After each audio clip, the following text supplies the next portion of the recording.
क्या बात है, क्या बात है, मर्डर कर दिया तुम एकदम। तार साहब, ये जो अमेरिकन कह रहे हैं कि हम इंडिया पे सैंक्शंस लगा सकते हैं कि अगर इंडिया और ईरान कारोबार करेंगे, रशिया की दफा तो वो खामोश रहे थे, कुछ नहीं किया था। इस पे भी नहीं करेंगे। सवाल अमेरिका ताकत ही नहीं रखता सर। मैंने आपको बताया था चीमा साहब, Washington DC is run by the Indian technocrats.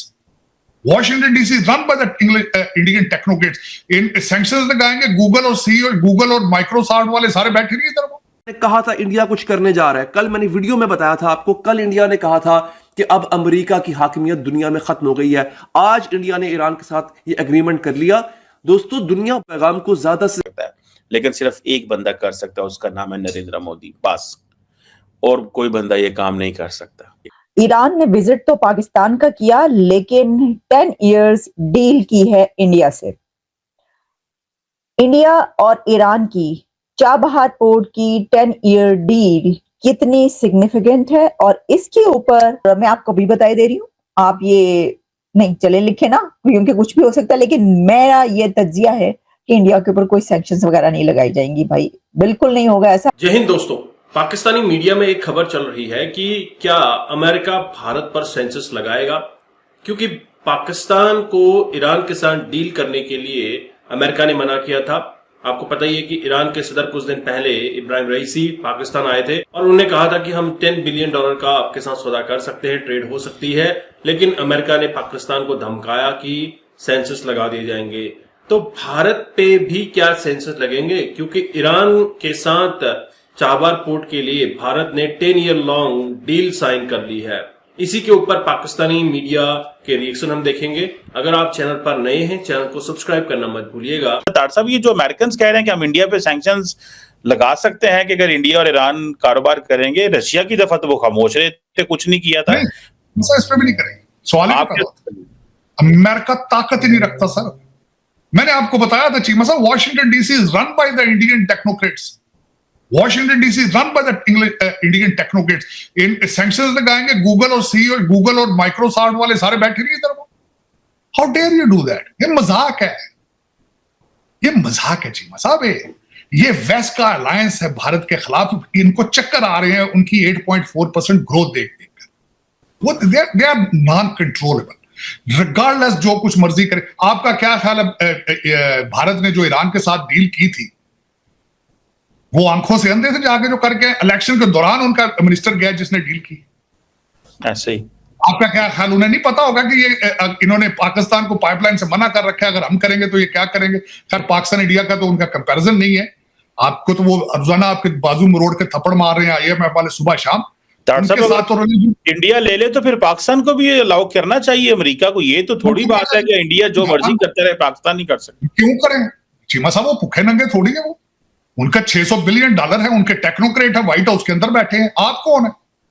आप चाइना के कभी पैसे मांग रहे हैं, कभी आप सऊदी अरब से उनके माफी मांग रहे हैं, कभी आप UAE से पैसे मांग रहे हैं, कभी अमेरिका के IMF से पैसे मांग रहे हैं। How dare you do that? आपके तो जिस तरह मर्जी के। आज आप क्या एक टांग पे खड़े हो, जो पाकिस्तानी हो सारे आप खड़े हो जाते हैं। उसकी वजह ये है, आपकी क्या मजाल है? उन्हें आपको कहा तो था शहबाज शरीफ साहब ने, बेगर्स आर नॉट चूजर्स। आप किस तरह, you can not compare yourself with any other nation. आपसे तो पठान अफगानी अच्छे हैं, जिनका इन्होंने पैसे दबा के रखे हैं, फिर भी अकड़ के बोलते हैं उनके साथ में। चीमा साहब, दर हकीकत आपकी नजरें दुबई की प्रॉपर्टी पे होती। जब आप IMF के सामने बैठते हैं, आप पीछे बयाना दे के आए होते हैं अपने प्लाटों का और अपने मकानों का दुबई के अंदर। आप ये सोचें, एक मिसाल है छोटे से, आप चीमा साहब आप आए हैं IMF के यहाँ पैसे मांगने के लिए, और आप आने से पहले दुबई में अपने मकान का बयाना दे आए हो, तो किस स्टाइल से नेगोशिएट करेंगे आप? वो कहेंगे जल्दी से जल्दी दो, चाहे इंटरेस्ट रेट 25% हो, दो। हमने कौन सा देने हैं? ये तो पिछले वो 25 करोड़ लोग देंगे। बच्चे बैठे हैं यार लंदन में, उसने गाड़ी चेंज करनी है बीवी ने, वो बीवी कहती है यार मुझे टिफनी का सेट लेके दो। चीमा साहब, तो सी हाउ डेयर। चीमा साहब, मुझे डाउट है, आपके DNA पे डाउट होता है। मैं तो रिसर्च कर रहा हूं मुसलसल DNA पाकिस्तानी, क्या मसला है, क्या वजह है कि लाहौर से दूसरी साइड पे दुनिया और है, उनकी सोच और है, उनके करैक्टर और है। करप्शन तो उधर भी होगी, लाजमी होगी, करप्शन तो हर जगह होती है। लेकिन आप why you have refused to move forward? Why you are denying everything? मजहब के नाम पे आप मेरा कितना चूरन बेचोगे यार? कितना बेचोगे? कितना नीचे जाओगे जमीन के अंदर? मैं तो ये सोच सोच के हैरान होता रहता हूं। अब नई से नई डेप्थ ढूंढते जा रहे हैं और कोई एक शख्स नहीं पैदा हो रहा पाकिस्तान जो कहे कि मैं बचाऊंगा पाकिस्तान।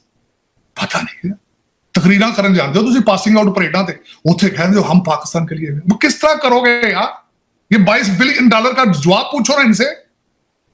ये लौंडे लपाड़े सारे जो हैं जिनके बिलियन के घर है वहां पे लेविश एरिया, उसके साथ स्टेटमेंट थी लेविश रेजिडेंशियल एरियाज, लेविश हासिल कर ली है और इंडिया ने ईरान के जरिए यूरोप तक रसाई हासिल कर ली। इसके अलावा एक ब्लू लाइन आप देखेंगे जो कि मुंबई से निकल रही है। इससे कबल इंडिया को यहां से पूरा सफर तय करना पड़ता था यूरोप जाने के लिए और रूस जाने के लिए। अब रूस जाने के लिए इंडिया का सफर वो भी जमीनी रास्ता हो गया, समुद्री रास्ता नहीं है, जमीनी रास्ता हो गया है और कितना आसान और तेज हो गया है। इंडिया ऐसी तरक्की नहीं कर रहा, ये वजूहात हैं कि तरक्की कर रहा है। क्या अमेरिका ने इंडिया को नहीं रोका होगा कि ईरान के साथ तजारत मत करो?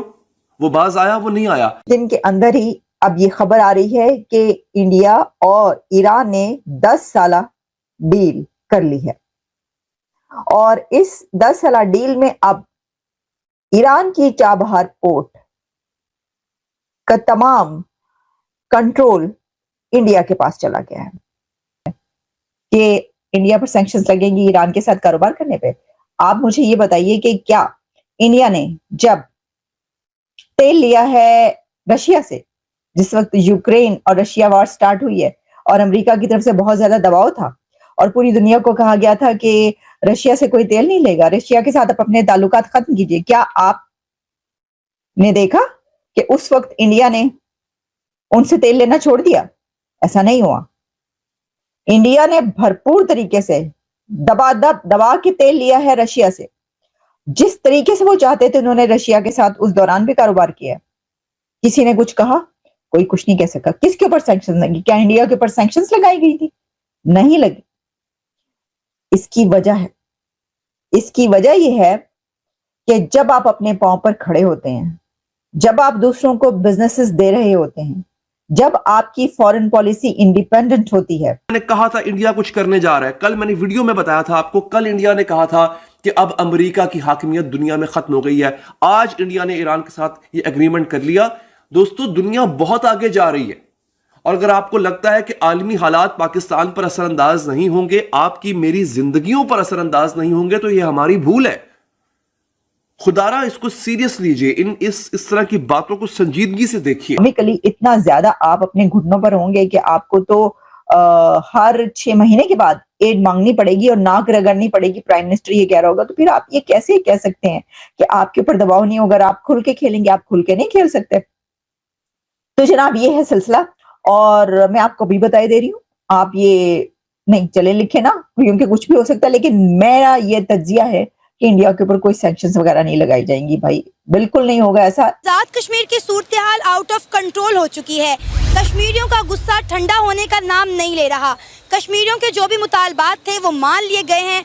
आटा सस्ता कर दिया गया है, बिजली सस्ती कर दी गई है, लेकिन उसके बावजूद भी कश्मीर में एहतजाजी मुजाहिरे नहीं रुक रहे।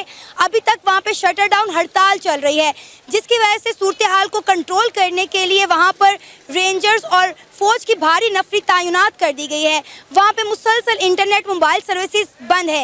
एक वक्त था कि हम सुनते थे कि मकबूजा कश्मीर में, जम्मू कश्मीर में इंडिया ने भारी तादाद में अपनी फौज तैनात कर रखी है, लेकिन आज वही तमाम मनाजिर हमें पाकिस्तान में आज़ाद कश्मीर में देखने को मिल रहे हैं। कि हमने हमेशा ये बात की कि मकबूजा कश्मीर के अंदर, जम्मू कश्मीर के अंदर इंडिया ने अपनी 9 लाख से ज़्यादा जो है आर्मी जो है डिप्लॉय करी है। अब आप देखें, मुझे ये बताएं कि ये अब हम आज़ाद कश्मीर में क्या कर रहे हैं?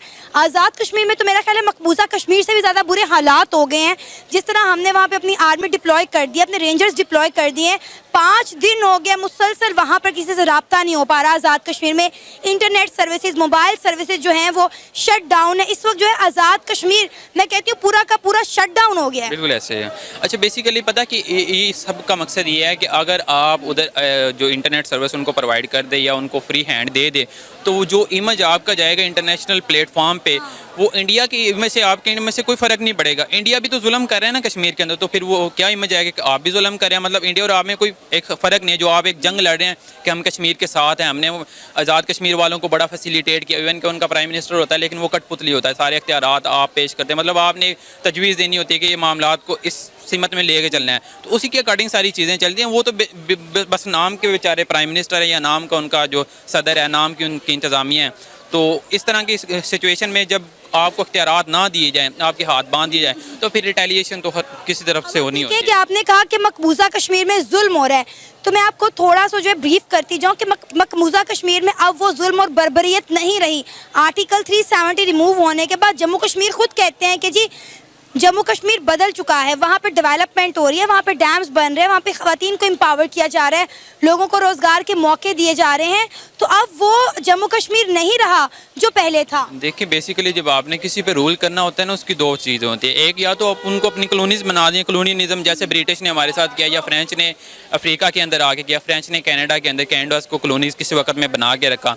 तो एक पावर होती है कॉलोनियलिज्म के थ्रू आप अपनी पावर्स को इम्पोज करें। दूसरा ये कि उनको डेवलपमेंट दे के उनको अपने साथ मिला लें। इंडिया ने स्ट्रेटजी पहले ये अपनाई कि वो बगावत करे, तो उनको किसी तरीके से उन्होंने फोर्सफुली उनको दबाया, उनको समझाया, हालात को उस तरफ मॉडिफाई करके अब वो डेवलपमेंट उसके अंदर लेके आ रही है, उनको तरक्की दे रहे हैं एजुकेशन सेक्टर में, हेल्थ सेक्टर में। तो कोई भी बंदा, अगर आप भी देखें, अगर आपको कोई भी बंदा डेवलपमेंट दे रहा है तो आप उसके अगेंस्ट कभी नहीं जाएंगे, चाहे वो कैसा भी सॉवरन है, चाहे बुरा है। लेकिन आपको तो बेसिक फैसिलिटीज चाहिए ना, आपका एजुकेशन सिस्टम अच्छा होना चाहिए, आपका हेल्थ सेक्टर अच्छा हो, तो आपको बेसिक जो लाइफ की ज़रूरियात है वो आपकी पूरी हो, आप कभी भी रिटेलिएट नहीं करेंगे। आपकी बात बिल्कुल दुरुस्त है। अब वो हालात वैसे नहीं रहे, तो वो सिर्फ उनकी एक स्ट्रेटजी, उन्होंने माइंडसेट पहले बनाया हुआ था कि हमने इनको इस सीमत में लेके चलना है। अगर पहले ही ओपन कर देते तो कभी भी उनके कंट्रोल में वो नहीं रहता। तो वो उसकी एक जियो स्ट्रेटिकल पोजीशन इस तरह किया है कि जब मकबूजा कश्मीर की को इंडिया किसी भी सूरत उसको अपने हाथ से नहीं जाने देता, ना जाने देगा। उसने वर्ल्ड प्लेटफॉर्म पे भी अपना जो मुकदमा मजबूत ली, उसने सैंक्शंस वगैरह लगा के इंटरनेट सर्विस बंद करके उसने अपनी चीज़ों को मेंटेन किया। बाद में अब उसने जब देखा कि हालात नॉर्मल हो गए हैं, अब वो सारी चीज़ें नॉर्मलाइज कर रहे हैं। जम्मू कश्मीर के अंदर 5G सर्विसेज चल रही हैं। अब आप देखें कि हमने हमेशा इसी बात पे मकबूजा कश्मीर को टारगेट किया, जम्मू कश्मीर को टारगेट किया, लेकिन जम्मू कश्मीर में आप देखें कि 5G सर्विसेज हैं, वहाँ पे अमेज़न की फ्लोटिंग सर्विसेज आ चुकी हैं। और आज़ाद कश्मीर में पहली बात तो इंटरनेट इतना अच्छा आता नहीं था, जो रहा सा इंटरनेट और मोबाइल सर्विसेज थी वो भी बंद कर दी गई। आता था लेकिन आने नहीं थे देते, क्योंकि उस वक्त उसकी ज़रूरत नहीं थी।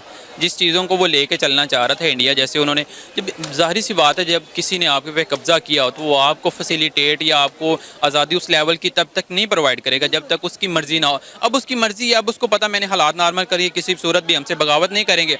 अब हमारे अंदर रल मिल गए हैं तो उनके साथ मिलजुल के अब वो रह रहे हैं। अब किसी भी सूरत नहीं हो सकता। अब पाकिस्तान बड़ा नारा भी लगा लेना कि हम आज़ाद कश्मीर को आज़ाद करवाएं, बेसिकली वो आज़ाद हैं, लेकिन हमारी नज़र में वो फ़िलहाल जो है ना वो एक कब्ज़े के अंदर है, वो एक जो कब्जे वाली टेरिटरी है, लेकिन वो फिलहाल आजाद हैं, वो अपनी जिंदगी को बड़े अच्छे तरीके से गुजार रहे हैं और वो खुश हैं उनके। दोस्तों आपने यहाँ पे काफी एक्सपर्ट्स के व्यूज सुने। क्या अमेरिका भारत पर सेंसस लगाएगा? और रिजल्ट ये निकल के आया कि अमेरिका भारत पर सेंसस लगा ही नहीं सकता, क्योंकि आज पूरी दुनिया को भारत की जरूरत है।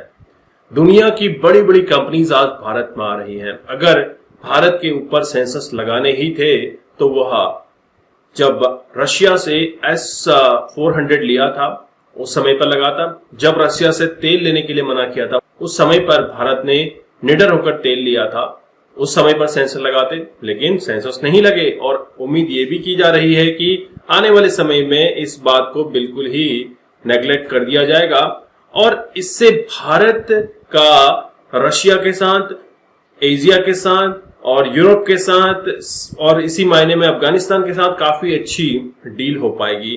काफी इजीली इंडियन प्रोडक्ट इन सारे रीजन्स में पहुंच पाएंगे। दोस्तों इससे भारत की इकोनॉमी बूस्ट होने में काफी मदद मिलने वाली है। हालांकि भारत ने चाबार पोर्ट डेवलप करने में काफी पैसा भी खर्च किया है और 10 ईयर लॉन्ग डील साइन हो चुकी है और ये भारत की इकोनॉमी, भारत की अर्थव्यवस्था के लिए बहुत बड़ा एक मील का पत्थर साबित हो सकता है। तो चीमा साहब कहते हैं कि जब भारत पर सेंसस नहीं लगाए जा रहे तो पाकिस्तान पे सेंसस क्यों लगाए जाएंगे? पाकिस्तान का भारत से कोई कंपैरिजन नहीं है। क्या आज पाकिस्तान के लोगों की डिमांड वेस्ट में है? अमेरिका किस तरह से उनको पूछता है, एक बोटी डाल देता है, मैं उसी के पीछे ये पाकिस्तानी घूमते रहते हैं। और दरअसल बात यह है कि कितना पावरफुल कौन सा कंट्री है। भारत के एनआरआई डियास्पोरा इतना बड़ा हो चुका है, पूरा अमेरिका भारत के एनआरआई चला रहे हैं।